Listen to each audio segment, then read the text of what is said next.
صدق اللہ العظیم۔ رب اشرح لی صدری ویسر لی امری واحلل عقدۃ من لسانی یفقہوا قولی۔ ان اللہ وملائکتہ یصلون علی النبی یا ایھا الذین آمنوا صلوا علیہ وسلموا تسلیما۔ مل کے پڑھیے، الصلاۃ والسلام علیک یا رسول اللہ وعلی آلک واصحابک یا سیدی یا حبیب اللہ، الصلاۃ والسلام علیک یا رحمۃ للعالمین وعلی آلک واصحابک یا سیدی یا خاتم النبیین۔ نہایت ہی معزز و محترم حاضرین و سامعین،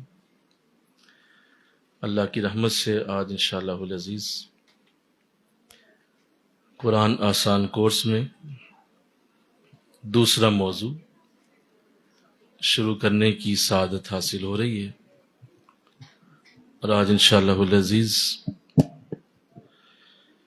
سورہ مدثر کو شروع کرنے کی سعادت نصیب ہوگی۔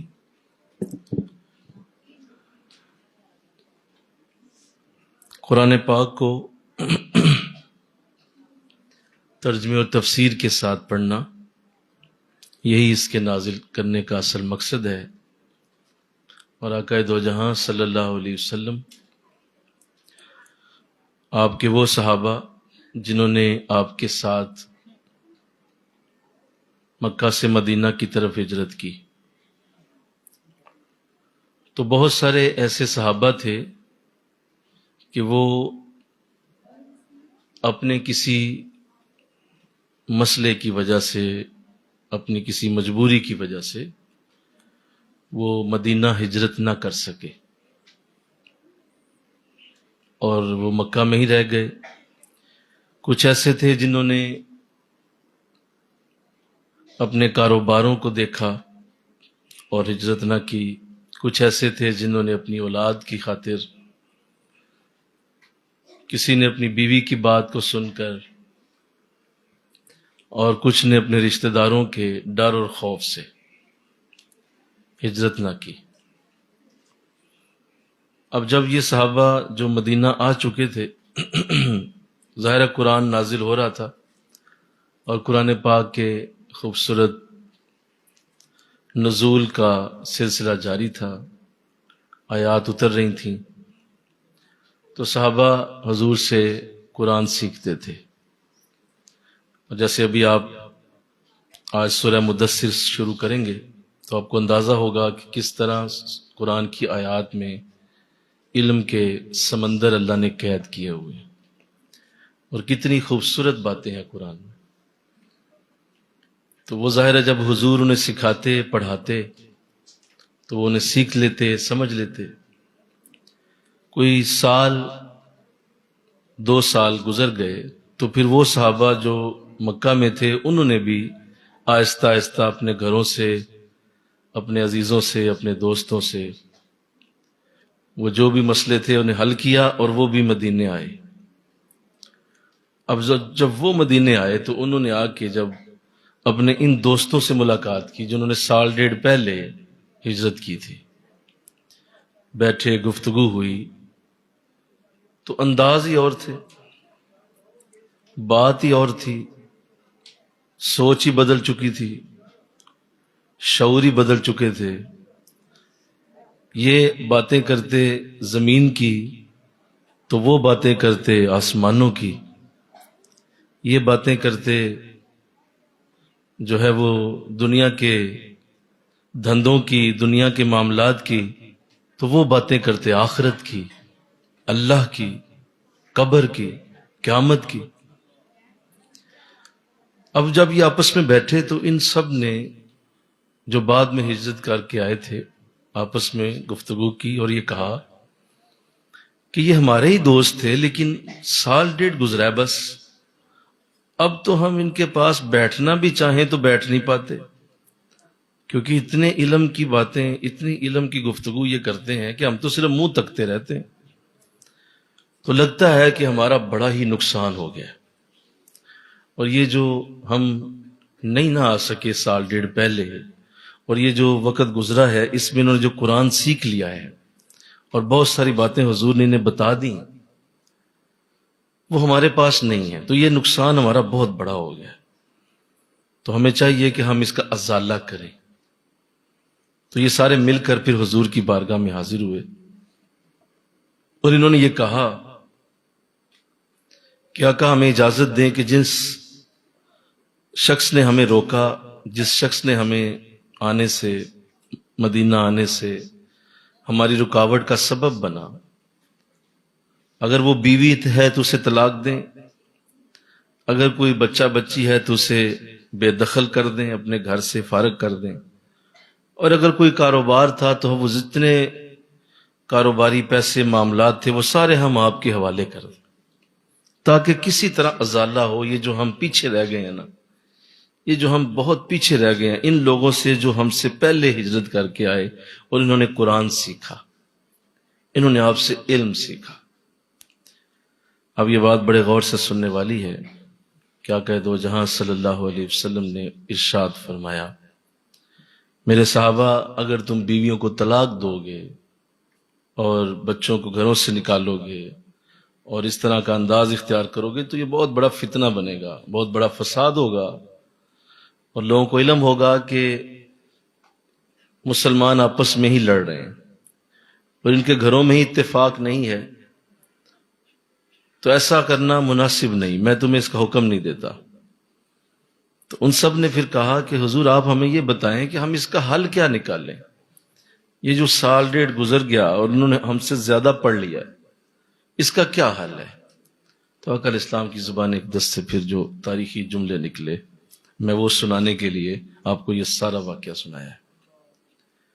حضور ارشاد فرمانے لگے، صحابہ جو تم سے علم میں آگے نکل گئے ہیں وہ آگے نکل گئے ہیں، تم ان کے پاس کو بھی نہیں جا سکتے، تم اب ان کے قریب بھی نہیں پھٹک سکتے، وہ تم سے آگے بڑھ چکے. کچھ بھی کر لو، کچھ بھی کر لو، وہ علم جو انہیں مل چکا ہے اس کا کوئی مقابلہ نہیں. تو مجھے یاد ہے یہ حدیث پڑھے ہوئے مجھے کوئی 20 سال ہونے والے ہیں. یہ حدیث میرے لیے ایک تازیانے کا کام کرتی ہے کہ جو علم میں آگے نکل گیا وہ نکل گیا، تم اس سے مل نہیں سکو.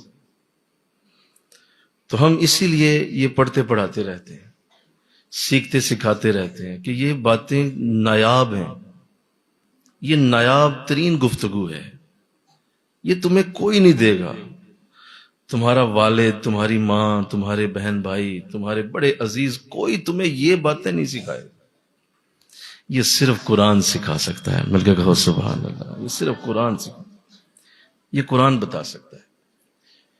تو اللہ توفیق دے. آپ میں سے بہت ساروں نے جو مسلسل قرآن کے ساتھ اٹیچ ہیں، آپ اس بات کا یقین رکھیں کہ قرآن جو آپ نے کئی سالوں سے پڑھا سمجھا، اس نے آپ کو سپر بنا دینا ہے، انشاءاللہ بڑا کر دینا ہے. آپ بڑے بنیں گے کیونکہ قرآن بڑا بناتا ہے، قرآن اونچا کرتا ہے، قرآن شعور عطا کرتا ہے، قرآن بڑا کرتا ہے. تو اللہ توفیق دیتا رہے اسی طرح. آج انشاءاللہ العزیز سورہ مدثر شروع ہوگی. جو سامنے میرے بیٹھے ہیں کم از کم ہاتھ میں کاغذ پکڑ لیں تاکہ میرے سامنے سے آیات ہیں تو اس میں وہ اردو لکھی ہوئی ہے، تو خدا را ان کو دیں، ذرا ایسے نہ دیکھیں نہ بٹھائیں، کم از کم آیات کو دیکھیں، ذرا دیکھنے کی بھی برکت ہے. جو اپنے بچوں کو رہنے دیں، ان کو دیں، شجیل کو دیں، باقیوں کو دیں، جو اردو پڑھ سکتا ہے ان کو دیں تاکہ زیارت کریں ساتھ ساتھ قرآن کے ترجمے کی. ہمارے لیے تو آیتیں یہ ہیں نا، مل کے کہو نا سبحان اللہ. ٹھیک ہے نا، آیات اصل میں تو عربی ہی ہیں لیکن ہماری آیت تو اردو میں ہی ہوگی، ہمیں تو اردو میں سمجھ آئے گی کہ اللہ کیا فرما رہا ہے، ورنہ تو ایسے ہی بس سمجھ نہ پائے لوگ آج تک. تو آئیے سورہ مدثر یہ سورہ مزمل کا جوڑا ہے. کیا ہے جی؟ یہ سورہ مزمل کا جوڑا ہے. یہ دونوں صورتیں ایک جوڑے کی طرح پڑھی جاتی ہیں، اور سورہ مزمل میں بھی جو انداز اختیار کیا گیا، یہ مکی صورتیں ہیں دونوں، اور مکہ میں اس دور میں نازل ہوئیں جب آقا دو جہاں ابھی اوائل اسلام میں تھے، اور ابھی بالکل آپ کا جو تبلیغ اسلام کا دور ہے وہ شروع ہونے والا تھا، بالکل شروع کے دور کی یہ صورتیں. یوں سمجھ لیں کہ یہ اس وقت کا اب آپ اندازہ لگائیں گے کہ جب اسلام بالکل نوزائیدہ تھا اور ابھی شروع ہوا تھا اس کا جو پھیلانا ہے. وہ کھلے ہو کے بیٹھو، کھل جاؤ، آگے ہو جاؤ، اور آگے ہو جاؤ، ہاں کھلے ہو کے بیٹھو. تو اسلام کا جو دائرہ تھا، اسلام کا جو پھیلانا تھا وہ شروع ہوا. تو آئیے اس سورہ مبارکہ میں اللہ نے اپنے محبوب سے اس وقت کیسی گفتگو کی جب بالکل اسلام شروع ہو رہا تھا، اور ایک مبلغ کے لیے جو دین کو پھیلانا چاہتا ہے اس میں بھی اس سورت کی بڑی خوبصورت ترتیب ہے. اور میں آج عرض کر رہا تھا کہ اس سورت کی غنائیت بڑی خوبصورت ہے. غنائیت کہتے ہیں ترتیب کے الفاظ کو. آپ جب اسے پڑھیں گے اور آپ جب اس کی وہ غنائیت دیکھیں گے، جس طرح سورہ رحمان کے اندر ہے کہ ہر تھوڑی دیر بعد فَبِأَيِّ آلَاءِ رَبِّكُمَا تُكَذِّبَانِ کے الفاظ آتے ہیں، ایسے ہی اس صورت میں اللہ نے ایسے الفاظ کے ساتھ جوڑ رکھا ہے کہ وہ جوڑ بے مثال ہے. بہت ہی خوبصورت ترتیب ہے. دو لفظوں کی آیتیں ہیں لیکن اتنی گہرائی ہے کہ شاید دو لفظ پہ گھنٹہ گھنٹہ گفتگو کی جائے تو پھر بھی حق ادا نہ ہو. اتنا اس کے اندر اللہ نے ایک خاص ایک گہرائی کے ساتھ آیات کو اتارا ہے. اور کلام بڑا مختصر کیا ہے کیونکہ ابھی اوائل اسلام ہے، بولو تو کلام مختصر ہے تاکہ حضور اسلام کو اتنا بوجھ بھی محسوس نہ ہو.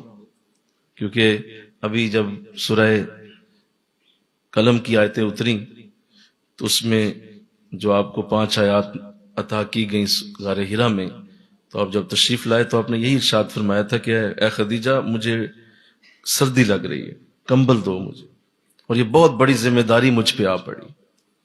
تو حضور کی اس وقت حالت ایسی تھی کہ آپ شدید جو سردی کی حالت جیسے ہوتی ہے، کانپنا، اس طرح کا انداز تھا. تو ابھی چونکہ اوائل اسلام ہے لہذا بالکل مختصر کلام کیا ہے تاکہ حضور کی طبیعت پہ بوجھ نہ ہو، اور قرآن بھی آتا رہے. آپ قرآن بھی ساتھ ساتھ لے رہے تھے اور ساتھ ساتھ آپ کو بہت لمبی آیات نہیں دی گئی، بالکل مختصر کلام کیا گیا اس کے اندر. پھر اس سورہ مبارکہ کی ایک اور بڑی خوبی یہ ہے کہ اللہ نے اس سورت کو آقا دو جہاں صلی اللہ علیہ وسلم کی بارگاہ میں جب پیش کیا گیا تو اس کو اتنی وسعت دی گئی ہے کہ اس میں دنیا اور آخرت دونوں کے موضوعات کو بیان کیا گیا ہے. دنیا کی بات بھی کر دی گئی ہے اور آخرت کی بات بھی اس میں کی گئی. جنت اور دوزخ دونوں کی باتیں اس میں ارشاد فرمائی گئی. تو آئیے اس کو شروع کرنے سے پہلے اس کے پہلی 7 آیات آج پڑھی جائیں گی، اور پہلی 7 آیات کی گفتگو شامل درس ہوگی آج انشاءاللہ. بسم اللہ الرحمن الرحیم. یا ایھا المدثر قم فانذر وربک فکبر فثیابک فطہر والرجز فاہجر ولا تمنن تستکثر ولربک فاصبر. صدق اللہ العظیم. دیکھا نظم آپ نے، مل کے کہو سبحان اللہ. ایسا خوبصورت انداز، جیسے میں نے عرض کیا تھا حضرت لبید رضی اللہ تعالیٰ عنہ کی بات، وہ لائن لا کے یہاں لگائیں. حضرت لبید رضی اللہ تعالیٰ عنہ کی بات کہ آپ نے ارشاد فرمایا، جب کسی نے آپ سے کہا تھا کہ حضور ذرا شاعری کوئی اچھی سی سنائیں، کوئی اچھے سے شعر سنائیں، تو آپ نے فرمایا ابعد القرآن، کیا قرآن کے بعد بھی کوئی شاعری ہو سکتی؟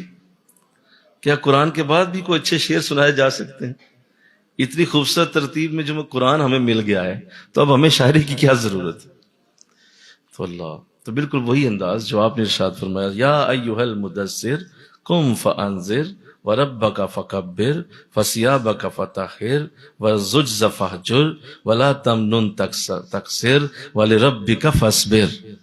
مل کے کہو نا یار سبحانہ تو بولو ذرا، اور بولو ذرا قرآن کی ترتیب پہ ذرا ہوش میں رہا کرو. یہ قرآن ہے. کتنی ترتیب سے آیات کو اتارا گیا. جیسے وہاں کہا یا ایھا المزمل، اے چادر اوڑھنے والے. یہاں بھی مدثر کا لفظ بھی وہی ہے، اے کپڑا اوڑھنے والے. حضور اسلام کی ادائیں قرآن کا نام ہے. قرآن حضور کی اداؤں کے ساتھ لکھا گیا. میرا نبی چادر اوڑھتا ہے، قرآن کی آیت بن جاتی ہے، یا ایھا المزمل، اے چادر اوڑھنے والے. محبوب کو جب پکارنا ہوتا ہے نا تو محبوب کی اداؤں سے اسے پکارا جاتا ہے. او خوبصورت مکھڑے والے، او خوبصورت بالوں والے، او خوبصورت آنکھوں والے. یہی ہوتا ہے نا، بولو نا یار. محبوب کو پکارا جاتا ہے تو اس کے انداز ہوتے ہیں. تو قرآن میں اللہ نے اپنے نبی کی اداؤں کو لکھا، یا ایھا المزمل، اے کپڑا اوڑھنے والے. تو کپڑا اوڑھا تو قرآن کی آیت بن گئی. اللہ، یہاں یا شانوں کا اندازہ تو کرو ذرا کہ قرآن جیسا اعلیٰ کلام آپ کے انداز کا نام ہے. آپ کے انداز قرآن ہے، اور اللہ نے جو آپ کو اعلیٰ رتبے اور مقام دیے وہ تو علیحدہ ہے نا. یہاں تو کپڑا اوڑھیں تو قرآن کی آیتیں بن جاتی ہیں. اللہ، منگوایا ہے؟ پنکھا کہا تھا تو ارشاد فرمایا یا ایھا المدثر، اے کپڑا اوڑھنے والے. قم فانذر، یہاں بھی قم فانذر ہے، اور یا ایھا المزمل میں بھی آگے کہا تھا قم اللیل الا قلیلا. وہاں بھی کہا تھا کھڑے ہو جائیے، اور راتوں کو جو آپ قیام کرتے ہیں، قم اللیل، وہ جو رات کو آپ کھڑے رہتے ہیں، الا قلیلا، ذرا تھوڑا کھڑے رہیے، ذرا کم کھڑے رہیے. تو وہاں راتوں کا قیام تھا، یہاں دن کے قیام کی بات کی گئی ہے. سپیڈ کم کرو، سب سے کم کرو، دوسرا لے آؤ جا کے. تو فرمایا کہ کھڑے ہو جاؤ اور ڈر سناؤ. تو سورہ مزمل میں راتوں کے قیام کے لیے کہا کھڑے ہو جاؤ، اور سورہ مدثر میں دن کا قیام حضور کو دیا گیا. فرمایا کھڑے ہو جائیے، اور اب آپ کی ڈیوٹی شروع ہو گئی ہے. یہ چادر لپیٹ کے اوڑھے رہنا اور بیٹھے رہنا، اور یہ جو آپ کا یہ چادر اور کمبل لپیٹنا ہے، ٹھیک ہے، خوبصورت لگ رہا ہے ہمیں، لیکن ذرا چھوڑیے اور اب اٹھیے اور ڈیوٹی پوری کیجیے. تو میں یہاں توجہ چاہوں گا کہ یہ چادریں لپیٹ کے کونے میں بیٹھ جانا اور اللہ اللہ کرتے رہنا اور کہنا کہ بس کافی ہے میرے لیے، قرآن کا مضمون اس کے خلاف ہے. نکل کر خانقاہوں سے ادا کر رسم شبیری. یہ جو تو سمجھتا ہے نا کہ مصلی پہ بیٹھ کے ہی صرف اللہ دین کو پھیلائے گا، تو ایسا نہیں ہونا. تمہیں اٹھ کے خود ہی کچھ کرنا ہوگا. اٹھ کے بزم جہاں کا اور ہی انداز ہے، مشرق و مغرب میں تیرے دور کا آغاز ہے. تو یہ جو گدی نشینیاں ہیں، یہ جو کمروں کے اندر بیٹھ کے چلے وظیفے ہیں، یہ بھائی ایک وقت تک ہیں، اس کے بعد اصل کام باہر نکل کے ہی ہونا ہے. محنت کرنی پڑے گی. میں کہوں کہ میں اس وقت ریسٹ کروں، اپنے گھر میں لیٹا رہوں، تو قرآن آسان کورس میں درس کون دے گا آگے؟ ایسے تھوڑی ہوتا ہے. نکلنا پڑے گا آپ کو، آپ نے کام کرنا ہے. تو فرمایا چادر اوڑھنے والے، یا ایھا المدثر، اے چادر اوڑھنے والے، چادر کو اتاریے. اب قم فانذر، اٹھیے اور لوگوں کو ڈرائیے، لوگوں کو بتائیے، لوگوں کو ہماری طرف بلائیے. تو ایک مبلغ کو پہلی اس میں جو برکت ملی وہ یہ ہے کہ اس کے لیے آرام اس دنیا میں نہیں رکھا گیا. اور جو یہ سوچتا ہے کہ وہ آرام طلبی کرے گا اور دین پھیل جائے گا، تو وہ شخص سخت اس وقت بے وقوفی کا شکار ہے، اور اس کو یہ اندازہ ہی نہیں کہ وہ کتنی بڑی غلطی کر رہا ہے. یہ مبلغ کے لیے نہیں ہے. اور اگر آپ آرام سے آرام آرام آرام اور سکون سکون سکون سے ہی زندگی میں معاملات کو چلانا چاہتے ہیں، تو دین پھیلانا آپ کے بس کی بات نہیں ہے. یہاں لفظ ہے قم فانذر، اے نبی آپ کھڑے ہو جائیے اور میرا پیغام لوگوں کو دیجیے. یہ آرام سکون اب ختم. تو اللہ یہ سمجھنے کی توفیق دے. میرے حضرت اللہ سائر رحمت ہمارے شیخ پہ نازل فرمائے. ہم اکثر یہ بات صاحب سے کہا کرتے ہیں کہ حضور لوگوں کے پیر تو پیڑ دور کرتے ہیں، آپ نے ہمیں پیڑ لگا دی ہے. بولیے، آپ نے ہمیں پیڑ لگا دی ہے. لوگ تو کہتے ہیں جی اس لیے پیر لیا تھا کہ میری پیڑ دور ہو جائے، دور دور میری پیڑ دور ہو جائے، لیکن آپ نے تو ہماری پیڑ اور زیادہ کر دی. تو اصل میں پیر ہوتا بھی وہی ہے. مل کے کہو سبحان اللہ. بولیے، اصل میں پیر وہی ہوتا ہے جو تمہاری زندگی اور اجیرن کر دے، جو تمہاری زندگی اور زیادہ مشکلات میں ڈال دے، وہ اصل پیر ہے تمہارا. یہ کیا آپ کیا سمجھتے ہیں کہ پیری کیا اس کو کہتے ہیں کہ آپ کو پیر صاحب نرم صوفوں پہ لٹا کے تو لوری سنائیں گے؟ کیا ایسا نہیں ہوتا، یہ انداز نہیں ہوتے. اصل اللہ والا وہ ہے، وہی ہے تیرا زمانے کا امام برحق. مل کے کہو سبحان اللہ. علامہ اقبال رحمۃ اللہ علیہ نے اس راز کو کھولا اور آپ نے ارشاد فرما کے خوبصورت ترتیب بتائی. فرمایا، پوچھی ہے تو نے قوموں کی امامت مجھ سے، خدا تجھے میری طرح صاحب اسرار کرے. پوچھی ہے تو نے قوموں کی امامت مجھ سے، خدا تجھے میری طرح صاحب اسرار کرے. وہی ہے تیرا زمانے کا امام برحق جو تجھے حاضر و موجود سے بیزار کرے. تیری زندگی بیزار کر دے، صبح بیزاری میں گزرے، شام بیزاری میں گزرے، تجھے حاضر و موجود سے بیزار. اللہ موت کے آئینے میں دکھا کر تجھے رخ دوست، موت کے آئینے میں دکھا کر تجھے رخ دوست، زندہ رہنا تیرے لیے اور بھی دشوار کرے. تو میں اکثر حضرت صاحب سے کبھی موقع ملتا نا تو میں آپ سرچ کیا کرتا تھا، حضور یہ شعر تو مجھے لگتا ہے علامہ اقبال نے آپ کے لیے لکھا ہے. زندہ رہنا تیرے لیے اور بھی دشوار کرے. میں کہ آپ نے تو ہماری زندگی اور دشوار کر دی. ہم تو آئے تھے کہ حضرت صاحب سے ملیں گے، بیٹھیں گے حضرت صاحب کے ساتھ، تو بڑا بہت مستیاں جو لوگوں نے تصور رکھا ہوا ہے بزرگوں کا، بالکل غلط تصور ہے، بالکل غلط. حضرت ابوبکر رضی اللہ تعالیٰ عنہ ایک وقت ایسا آیا کہ بالکل کچھ بھی نہ رہا، مال بھی ختم اور فاقوں پہ آ گئے. تو لوگوں نے حضرت ابوبکر سے کہا، ابوبکر کیسا نبی ہے تمہارا، تم تو پہلے سے بھی گئے گزرے ہو گئے ہو. پہلے تم مالدار تھے، اب مال بھی کوئی نہیں ہے. پہلے تم بہت زیادہ جو ہے وہ ہر وقت تمہاری تجارت کی ریل پیل تھی، تمہارا کاروبار تھا، اب کاروبار بھی کوئی نہیں رہا. یہ کیسا نبی ہے جس کا تم نے دامن پکڑا ہے، یہ تو الٹ ہو گیا ہے. تو حضرت ابوبکر بالکل یہی الفاظ لے کر حضور کی خدمت میں چلے گئے. فرمایا، حضور مجھے لوگ یہ کہہ رہے ہیں کہ ابوبکر تو پہلے سے بھی گیا، کاروبار بھی گیا، مال و دولت بھی گیا، جو تو مکہ میں ایک بڑی متمول شخصیت تھا، چیمبر آف کامرس کا پریزیڈنٹ تھا، وہ عہدہ بھی گیا، عہدہ بھی گیا، بولو، مال بھی گیا، کاروبار بھی گیا. تو ابوبکر یہ تو نے کیسا نبی پکڑا ہے، کس طرح کا رسول ہے تمہارا. تو یہی لفظ لے کے آپ حضور کی بارگاہ میں پہنچ.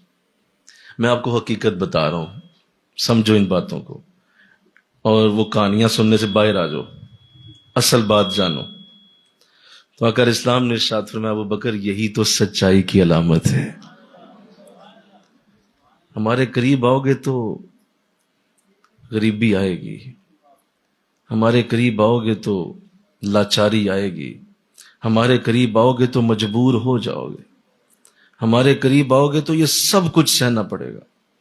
ہر چیز تمہیں ہر چیز سہنی پڑے گی اگر میرے پاس آؤ گے تو.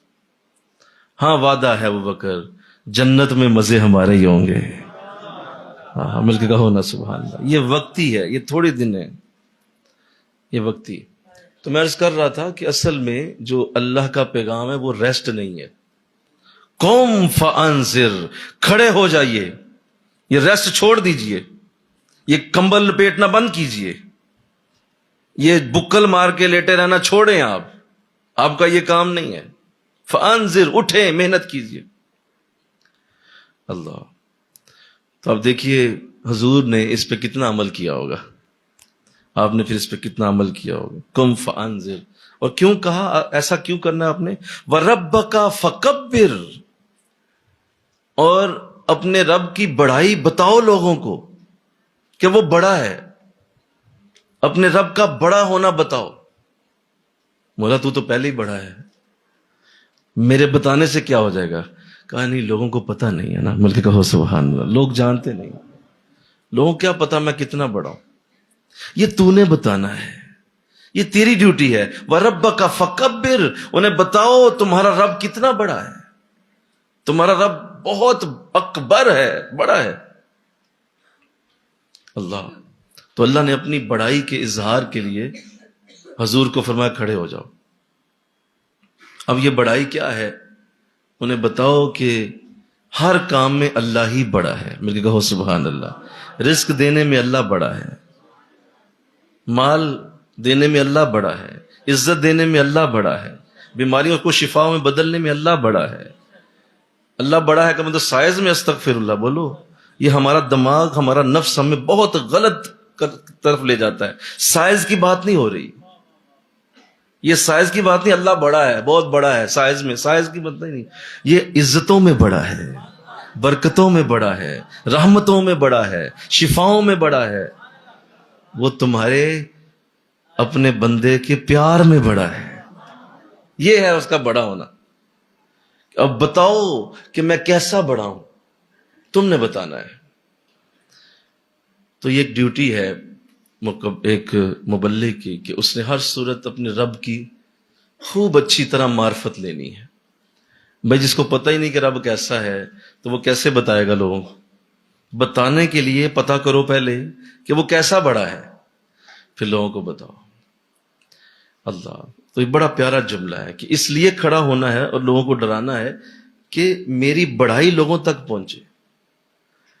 اور سنو یہ بات بڑی اہم ہے کہ اگر لوگوں کو واقعی اللہ کی بڑائی کا یقین آ جائے، اور یہ یقین آ جائے کہ میرے ہر کام میں میرا رب ہی بڑا ہے اور وہی کرنے والا ہے، اصل میں میرے ہر کام کو انجام دینے والا وہی ہے، تو یقیناً لوگوں کا رجحان اللہ کی طرف اتنی محبت سے بڑھ جائے کہ نماز خود ہی پڑھنے کو جی چاہنے لگے. اصل میں ہم جانتے ہی نہیں ہیں کہ جس کی نماز ہے وہ ہے کون.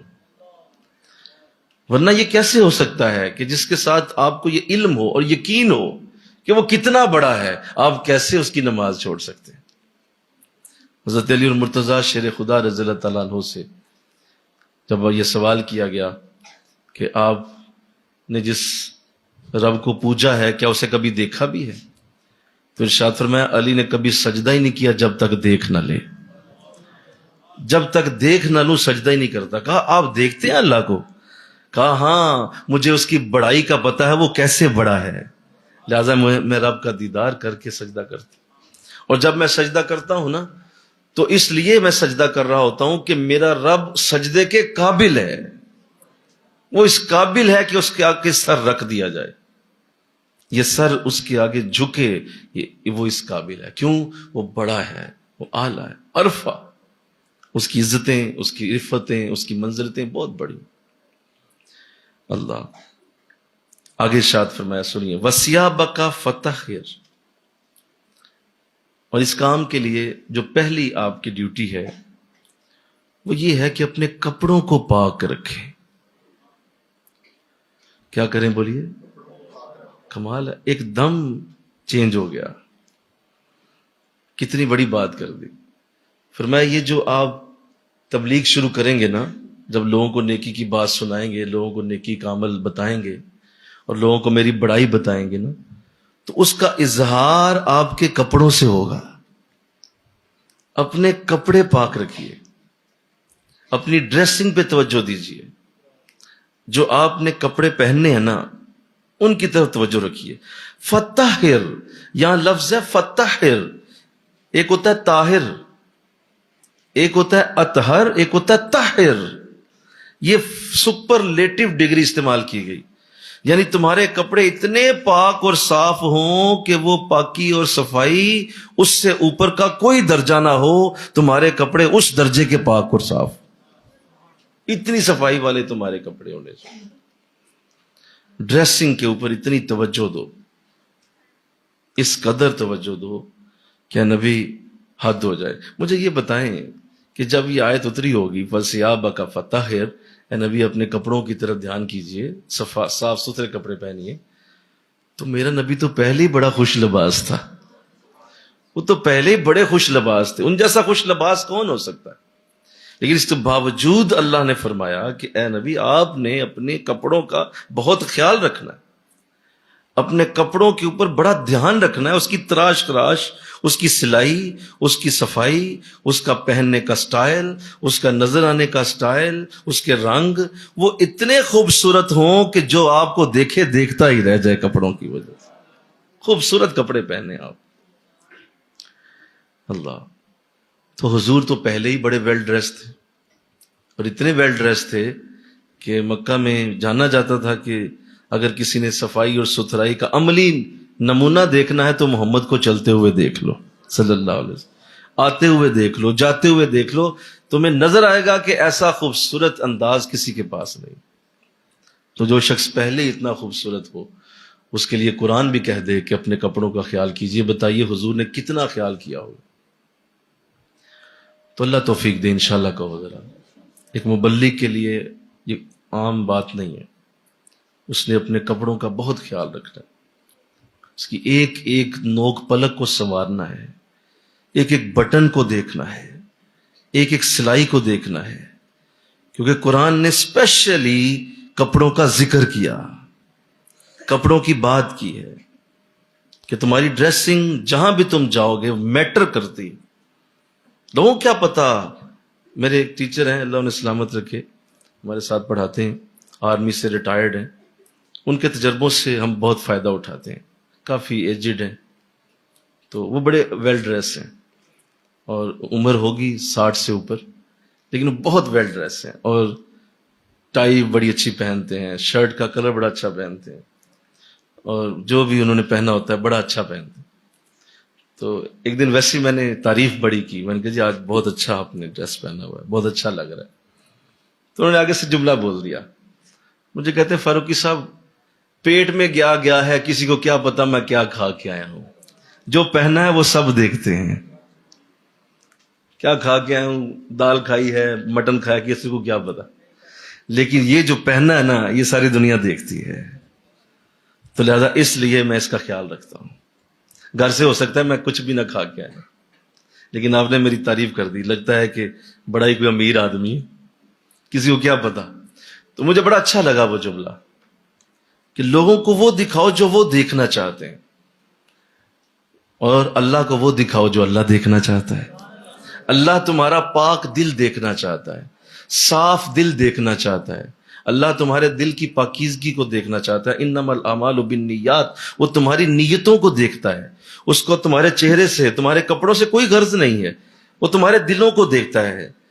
لیکن جن کو تم تبلیغ کر رہے ہو نا وہ دل نہیں دیکھ سکتے، وہ تمہارے کپڑے دیکھتے ہیں، وہ تمہارے کپڑوں پہ نگاہ رکھتے ہیں، یہ کس طرح کا ڈریس پہنتی ہے، اس کا دوپٹہ کیسا ہے، اس کا سکارف کیسا ہے، یہ آج شادی پہ ہے تو شادی پہ اس نے کیا پہنا ہوا ہے، آج یہ جو ہے سکول میں ہے تو سکول میں کیسا ہے، آج جامعہ میں ہے تو جامعہ میں کیسی ہے، میٹرز، اس کا بڑا فرق پڑتا ہے، بہت فرق پڑتا ہے۔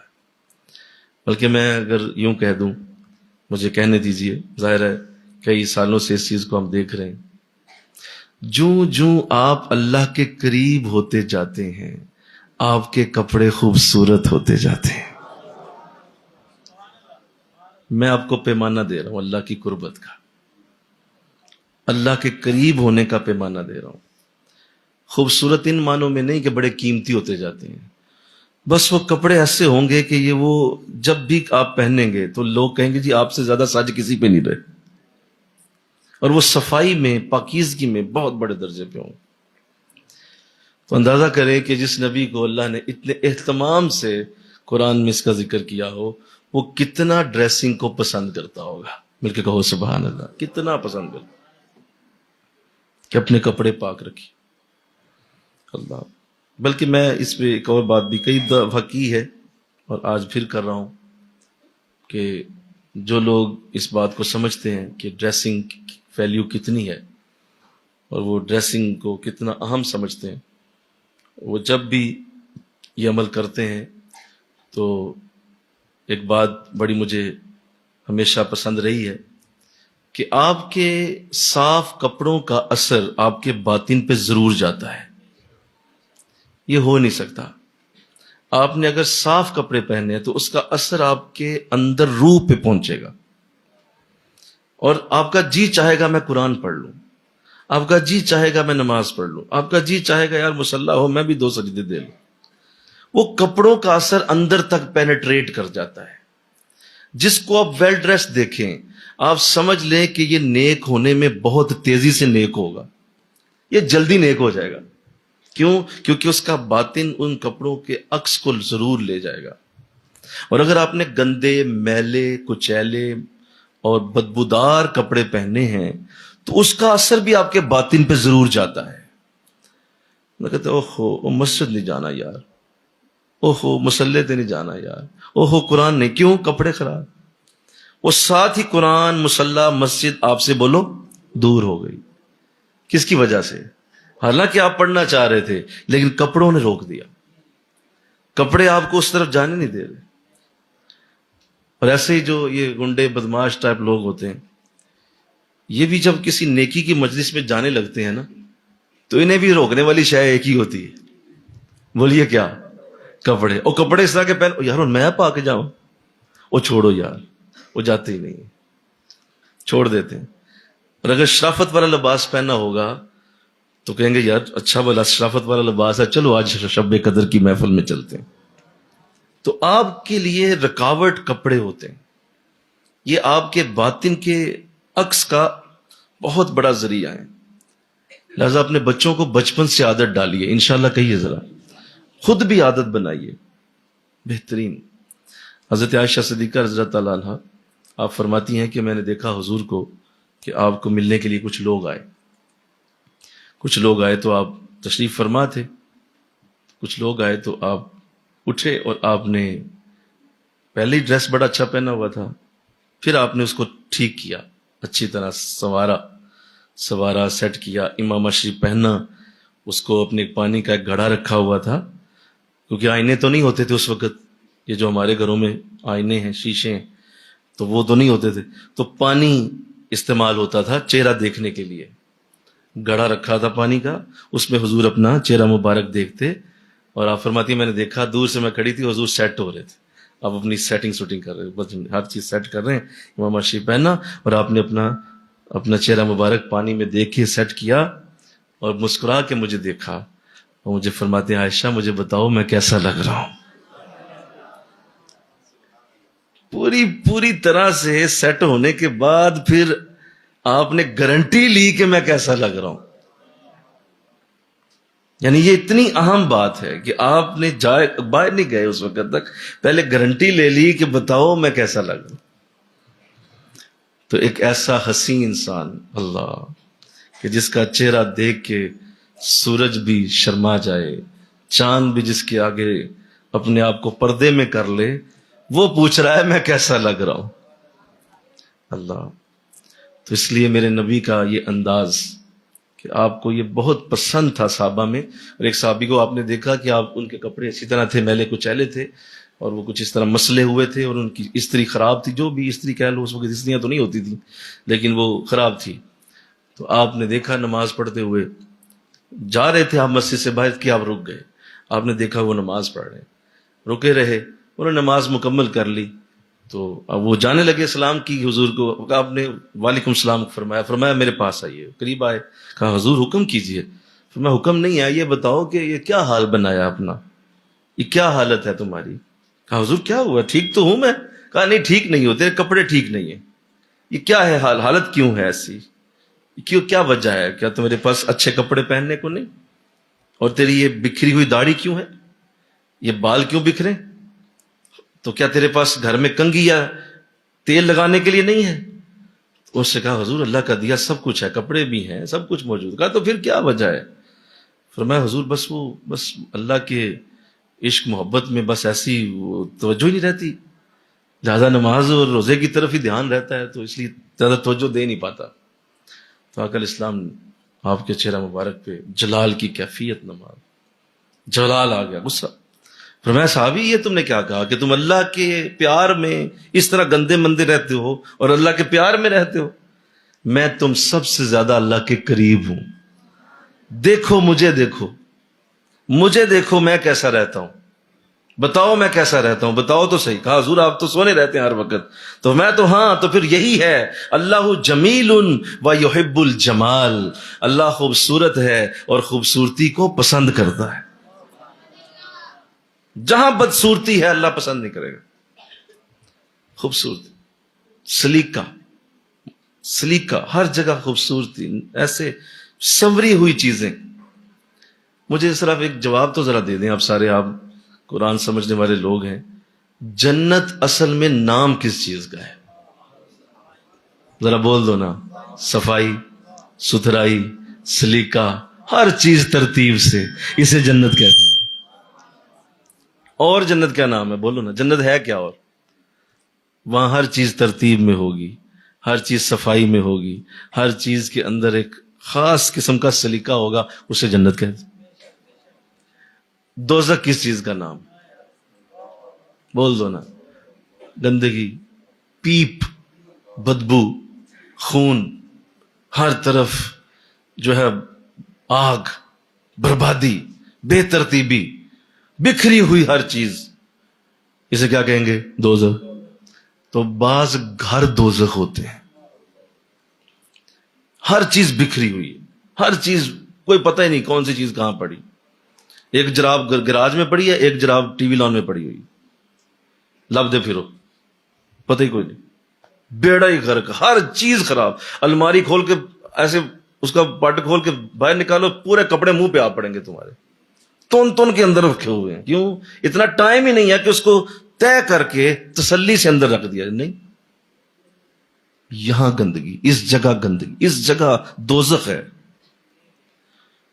ایک جوتا ادھر پڑا ہوا ہے، دوسرا جوتا کچن میں پڑا ہوا ہے.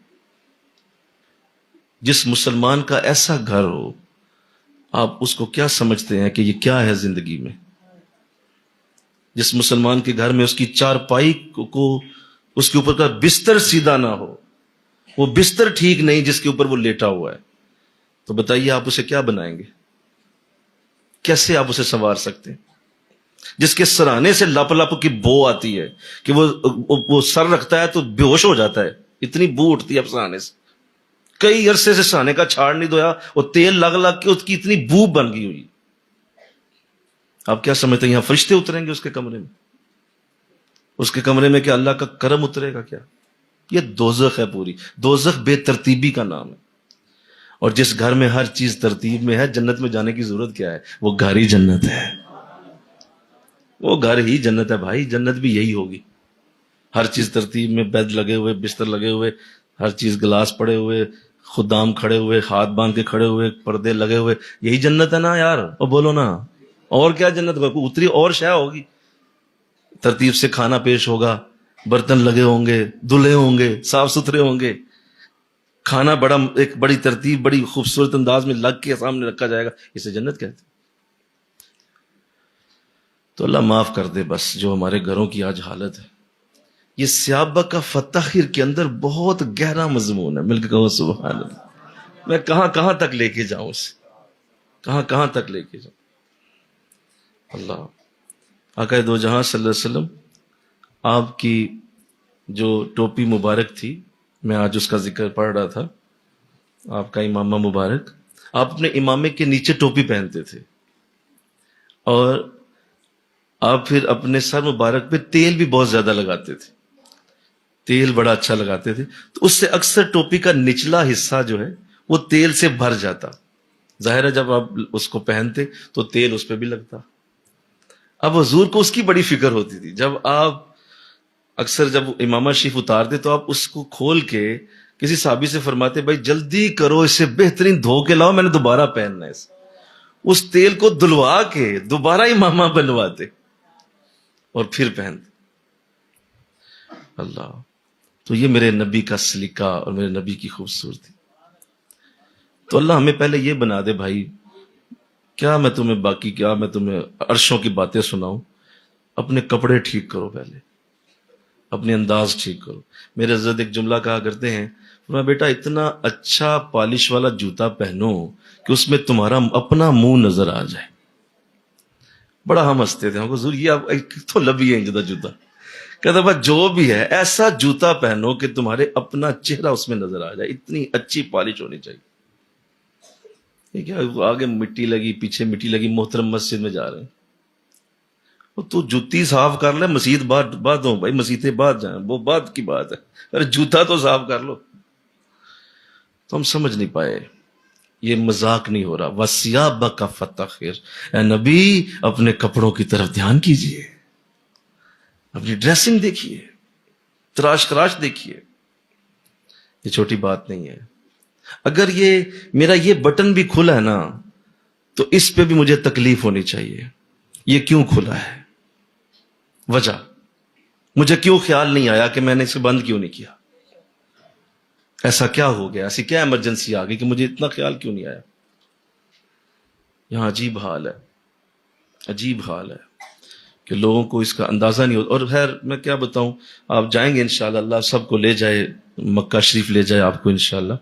آپ مکہ پہنچیں، آپ کعبہ شریف کے قریب جائیں، بس اس کے بعد پھر آپ بے ہوش. کیوں؟ اللہ کے نور سے نہیں، بو سے.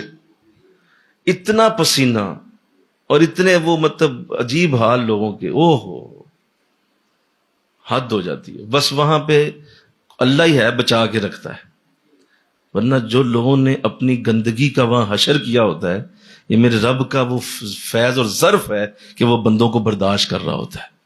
اور اس نے اجازت دی ہے کہ کوئی بات نہیں، جیسے بھی تمہارے گندے مندے ہاتھ ہیں، آؤ میرے کعبے کو لگا دو آگے، کوئی بات.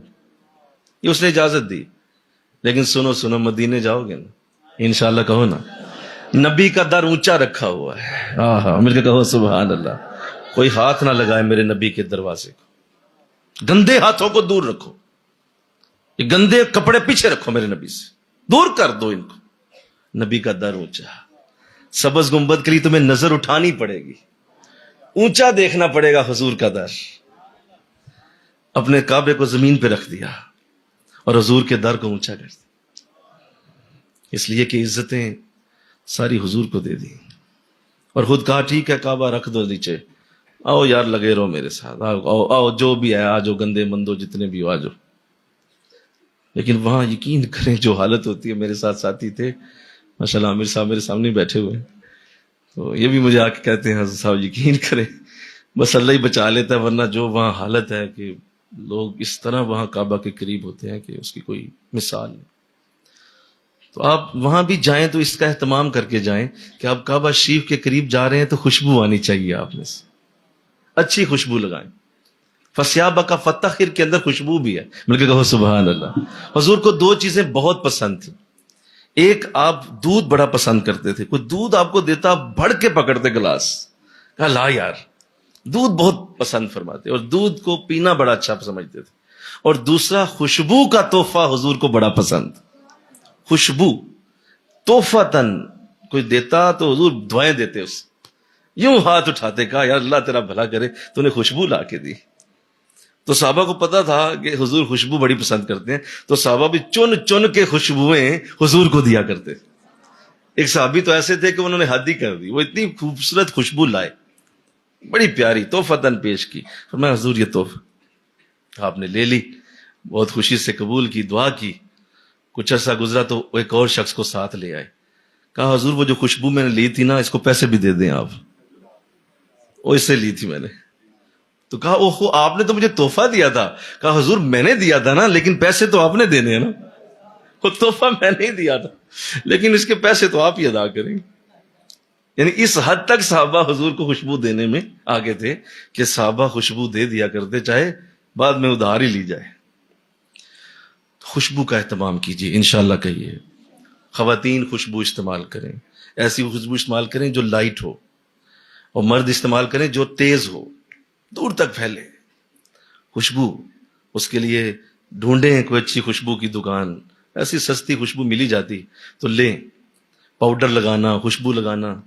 میری والدہ، اللہ ساری رحمت میری والدہ کی قبر پہ نازل کرے، آپ کو خوشبو بڑی پسند تھی اور اس دور میں پاؤڈر ہوتے تھے، تو میری والدہ مجھے ہر جمعے پاؤڈر میں نہلا ہی دیتی تھی.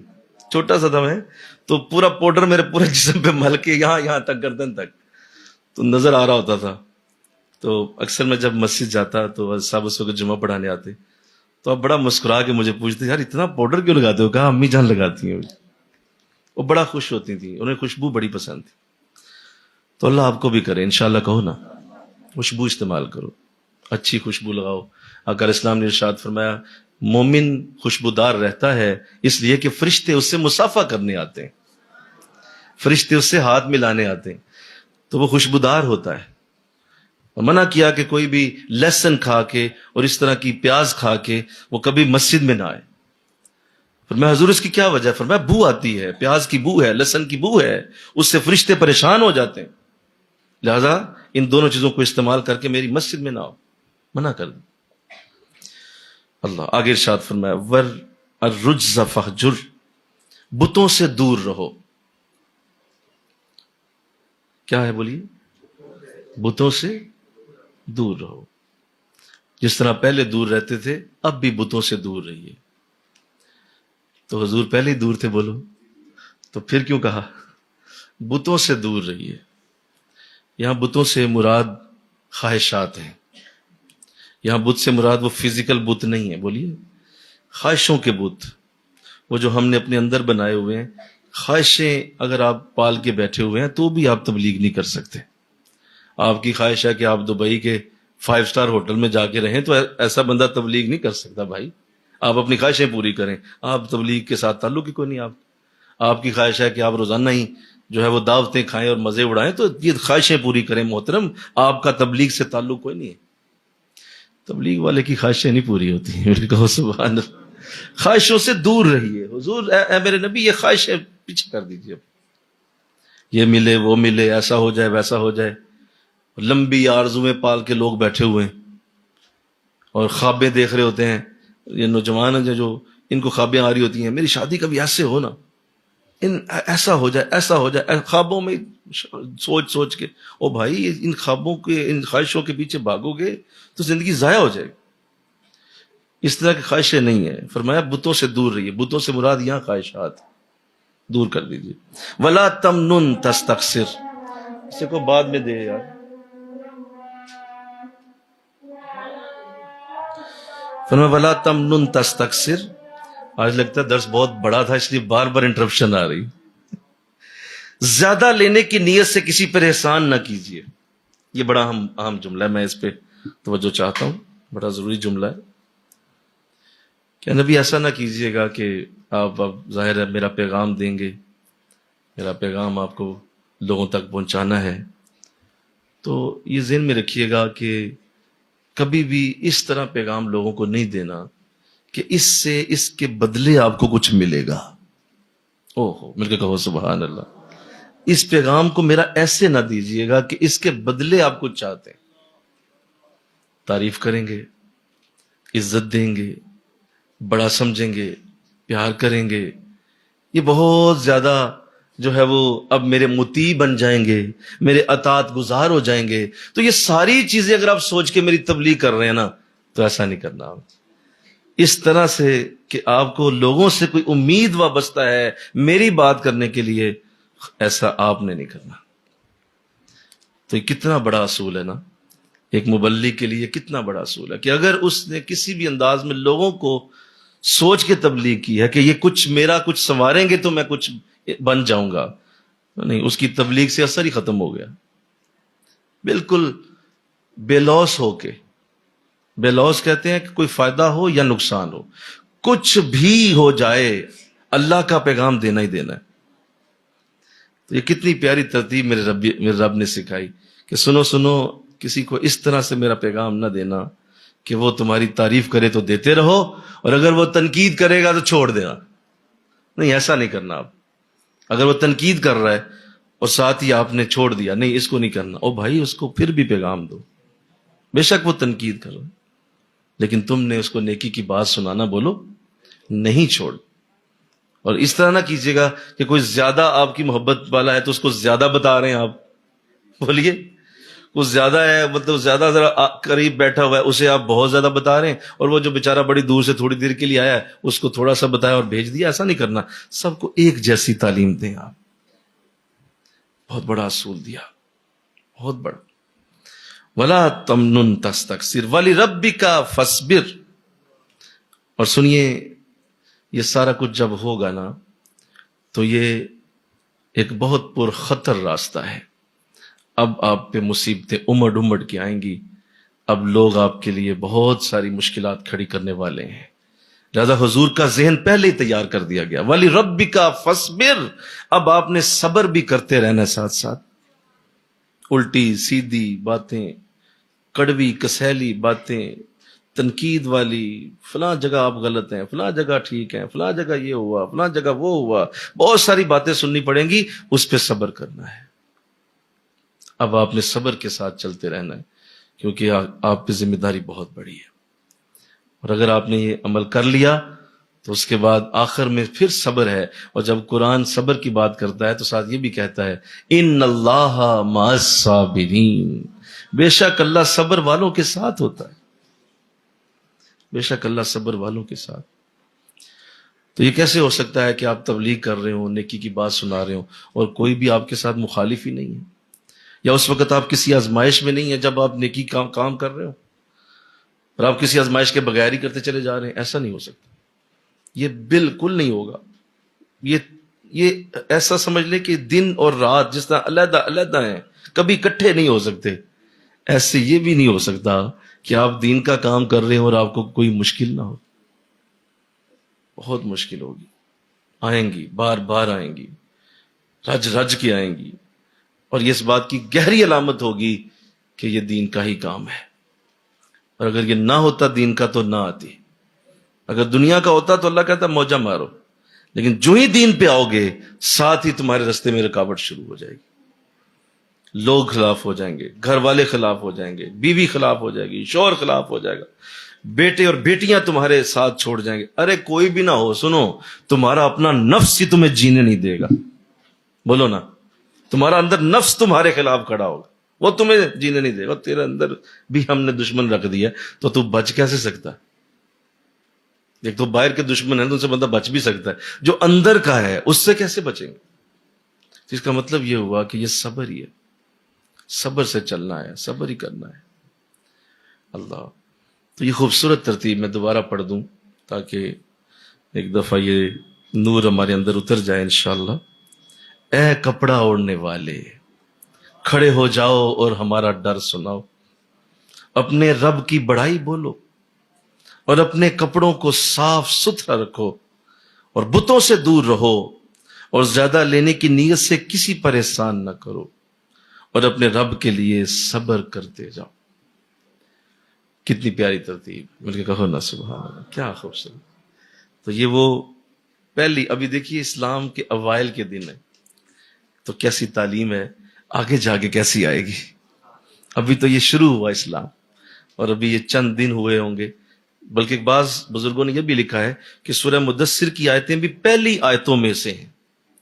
جو اللہ نے پہلی آیات قرآن کی اتاری ان میں سے سورہ مدثر کی آیتیں بھی. تو ابھی آیتیں اتر رہی ہیں تو اتنی مزیدار ہیں. تو ابھی اگلے قرآن کا انداز کیا ہوگا. تو آئیے اللہ مجھے آپ کو توفیق دے اور ہم اس پوری صورت کو انشاءاللہ مکمل کر سکیں. وما علینا الا البلاغ المبین. آمین. اللہم صلی علی سیدنا و مولانا محمد وعلی آل سیدنا و مولانا محمد وبارک وسلم. الہ العالمین, مولا تیرا قرآن پڑھنے سمجھنے کی توفیق ملی, اللہ معاف فرما دے, اللہ معاف فرما دے. اللہ اس عظیم کلام کی عظیم برکت ہم سب کے شامل حال فرما. مولا یہ کلام جس طرح کی یہ مولا یہ چاشنی رکھتا ہے, ہماری زبان پہ ایسی چاشنی جاری فرما دے. یہ تمام سلامت رہیں, یہ تمام سلامت رہیں جو تیرا قرآن سننے کے لیے اٹھتے قدم جو یہاں تک پہنچتے ہیں, اللہ سب سلامت رہیں. اور جو ہمیں آن لائن سنتے ہیں, بہت دور دور سے ملک و شہروں سے ہم پیغام بھیجتے ہیں, دعائیں بھیجتے ہیں, اللہ ان سب کو بھی برکتیں عطا فرما. یہاں جتنے آئے ان سب کو سورہ مدثر کی برکت ساری کی ساری آج ہی عطا فرمائے، آج ہی ہمیں اس کی برکت عطا فرمائے۔ اللہ اپنی رحمت کرتے ہوئے مولا یہ جتنے بھی تشریف لائے، خاص طور پہ مجھے کچھ بیماروں کے لیے دعاؤں کا کہا گیا، دعا کیجیے اللہ ہمارے بیماروں کو شفا عطا فرمائے، بے اولادوں کو اولاد نصیب ہو جائے، اللہ ہم سب کے گناہوں کو معاف فرما، ہم سے جو صغیرہ اور کبیرہ گناہ ہوئے اللہ ہمیں معاف کر دے، اللہ ہمیں معاف فرما دے۔ لا حول ولا قوة الا باللہ العلی العظیم، وصلی اللہ تعالی رسول خیر خلقہ محمد وآلہ وصحبہ اجمعین برحمتک یا ارحم الراحمین۔ اعلان سماعت کیجیے، کل کا درس انشاءاللہ العزیز میرے قبلہ عالم آپ امریکہ سے انشاءاللہ آن لائن ہمارے ساتھ شامل ہوں گے، اور آپ کا کل عظیم الشان درس ہے، آپ سب اپنے اپنے دوستوں کو دعوت دیجیے، عزیزوں کو دعوت دیجیے، ضرور وہاں شامل ہوں، کیونکہ آپ بھی ہمارے ساتھ بہت دور سے شامل ہوں گے، تو میں چاہتا ہوں کہ ہمارا ایک جمع غفیر آپ کا درس قرآن سننے کی سعادت حاصل کرے۔ ہر سال کی طرح قرآن آسان کورس میں ہمیشہ آپ تشریف لاتے ہیں، لیکن چونکہ آپ آج کل USA میں ہیں تو آپ وہاں سے انشاءاللہ آن لائن شامل ہوں گے۔ اللہ توفیق عطا فرمائے۔ السلام علیکم ورحمۃ اللہ وبرکاتہ۔